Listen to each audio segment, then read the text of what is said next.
Hello CS211ers. This will be a brief introduction to how to get Project 5 up and going.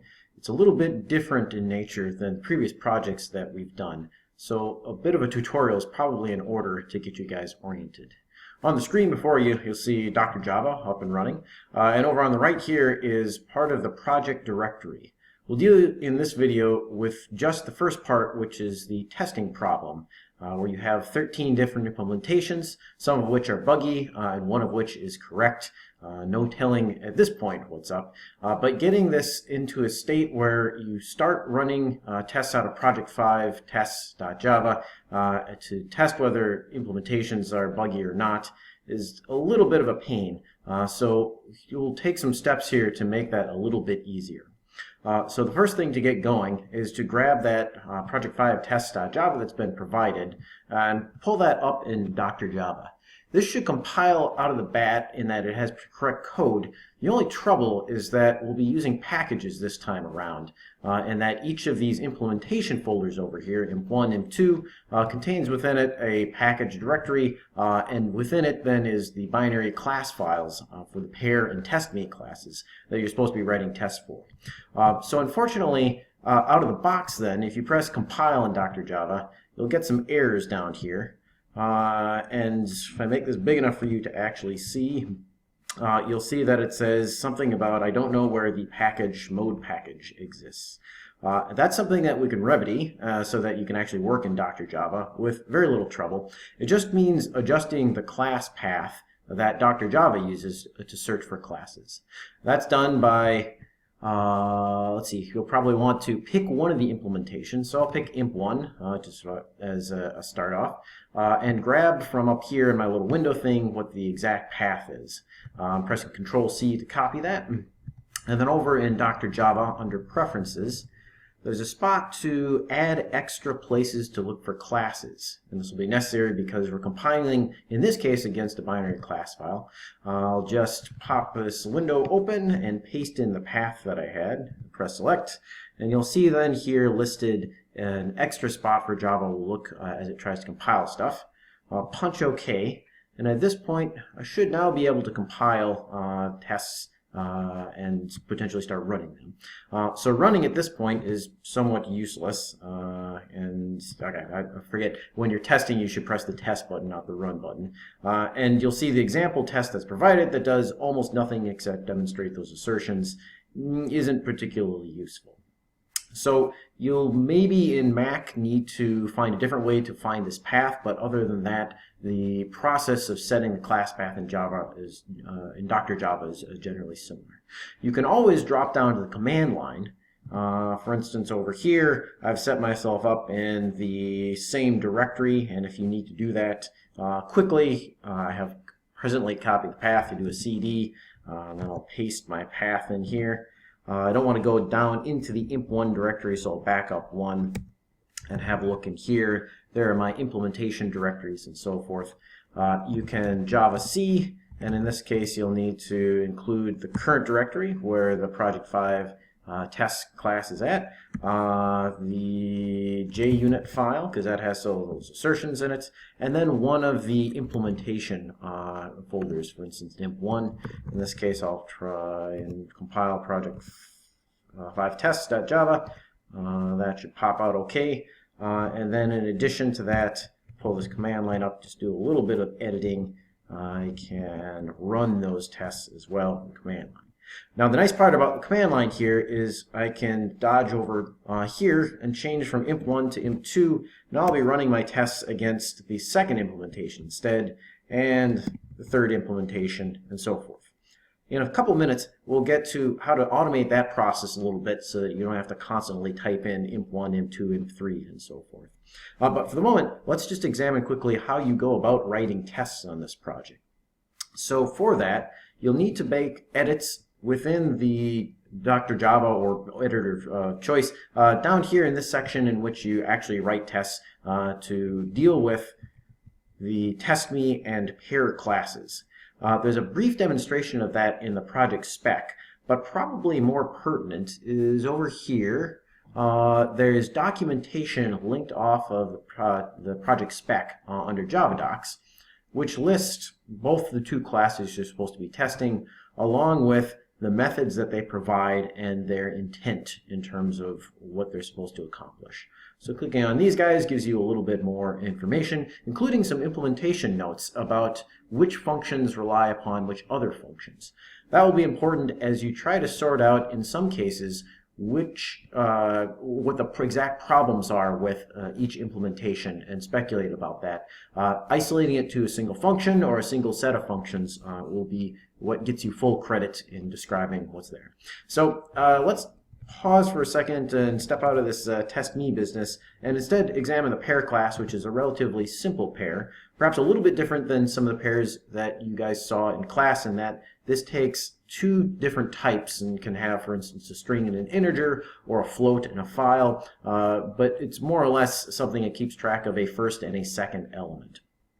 Down here are some of the functions that each class provides, and note also that there are some static functions which may be useful. To demonstrate this, let's just take the constructor, which is here, takes a first and a second element, and write a simple test to make sure that get first and get second work out right. So back over in Dr. Java, I'm going to make a copy of this at test business to begin with because I'm lazy. But I'll need to rename it to maybe pair constructor. Can spell constructor 1. Okay, and I'll give myself a pair. Dealing with the generics here, I'll have to pick two concrete types. I'll pick integer and string, for instance. Call this a P. I'll make a new one. It's a pair of integer and string again, and this will be 1 and high. So after making that, if all is functioning, no exceptions thrown, I'll want to evaluate whether or not that get first and get second elements return the proper stuff. So for that, I can do something like integer expect first, maybe. Equals, I'll ask for it to get first, and then put in an assertion that these two things are equal. Expect, let's see, 1 and expect first. So that's a good enough way to start out. Punch in compile, and you'll notice an error here in that Java is unable to determine which version of assert equals to call. The 1 here is ambiguous, as we have both the baby primitive ints or the capital integer ints.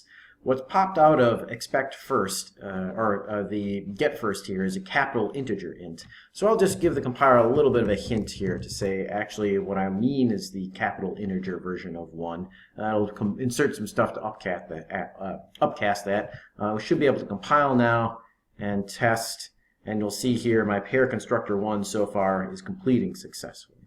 I probably also want to do something for the second, and I'll make that a little bit briefer, in that I know that what I expect to come out of here is high, and I can p.get second to come up there.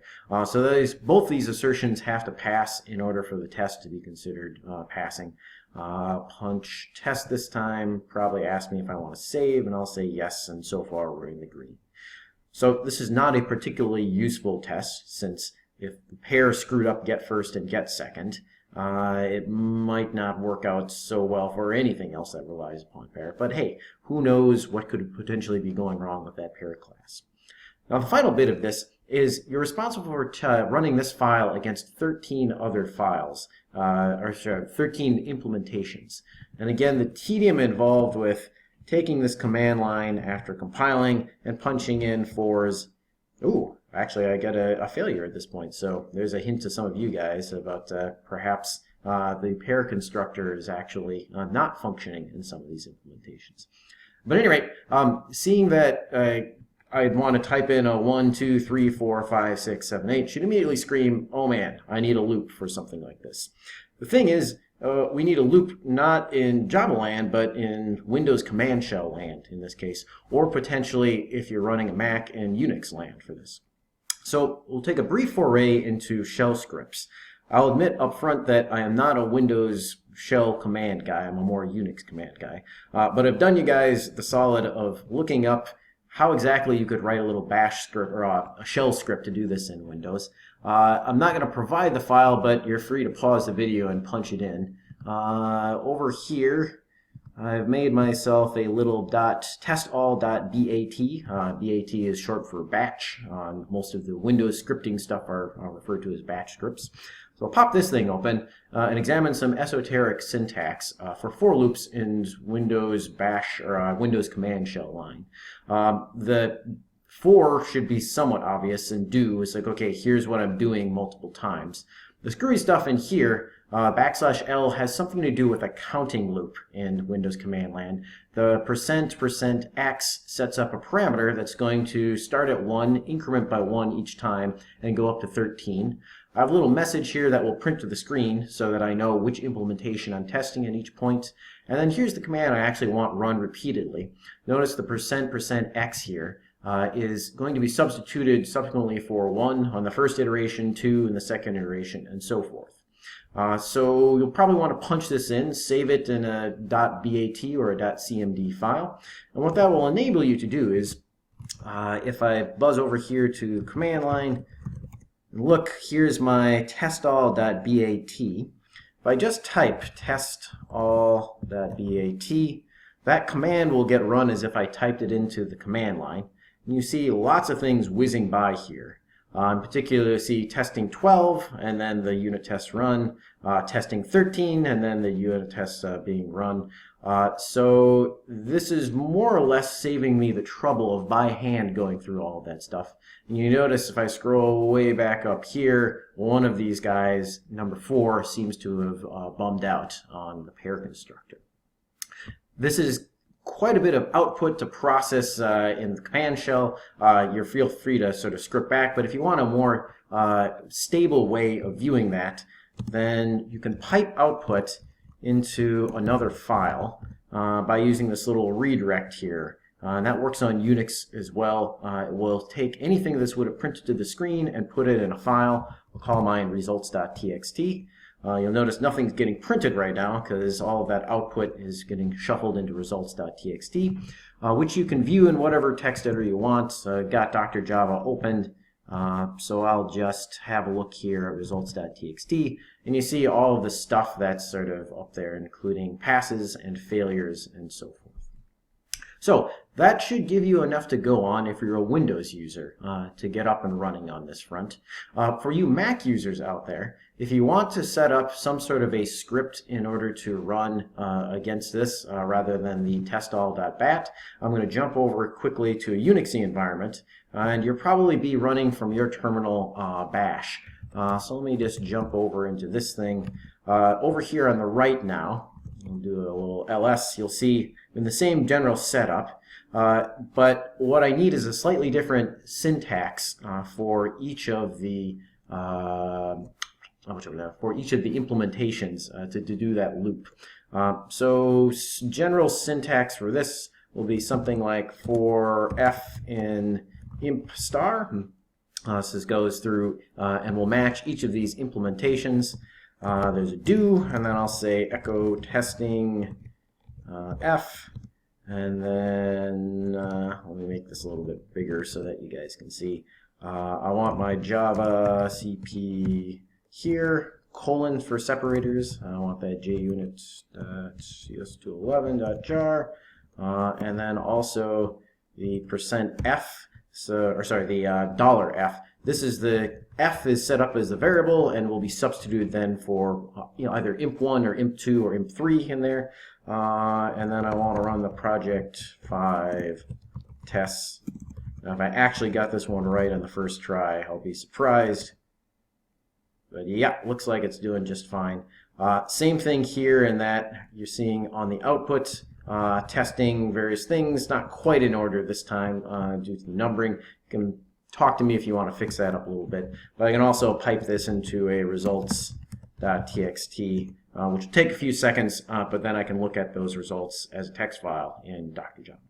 So hopefully that gives you guys a good way to get started on the testing facet of this. You'll want to include tests for the various functionalities in pair and also for the various functions that exist within the test.me file. Good luck, and I'll look for a separate video that discusses setting up the debugger to work on the second part, the debugging problem in this project. Cheers!